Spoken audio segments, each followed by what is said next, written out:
বাংলাদেশের প্রতিটা মানুষের জীবনের সাথে ব্যবসা জড়িত।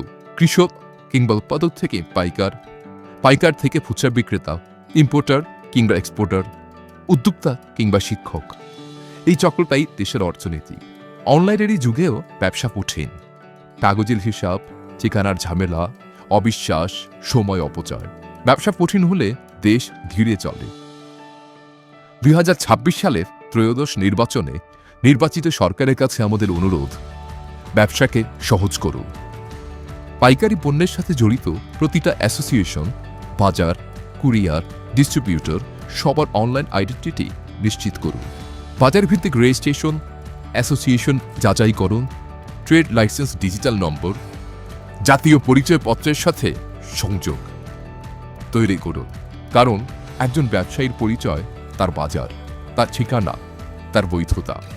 এগুলোই অনলাইনে দৃশ্যমান হলেই কর স্বচ্ছ হবে, ভুয়া ব্যবসা কমবে, রপ্তানি শক্ত হবে, নীতি বাস্তবায়ন সহজ হবে। আর আমাদের আস্থা তৈরি হবে, লেনদেন দ্রুত হবে, উদ্যোক্তা তৈরি হবে, কর্মসংস্থান বাড়বে। ব্যবসা সহজ, কারণ ব্যবসা হালাল। রাজনীতি আপনারা করুন, ব্যবসা আমাদের করতে দিন। একটা সহজ ব্যবসা মানে একটা শক্ত বাংলাদেশ।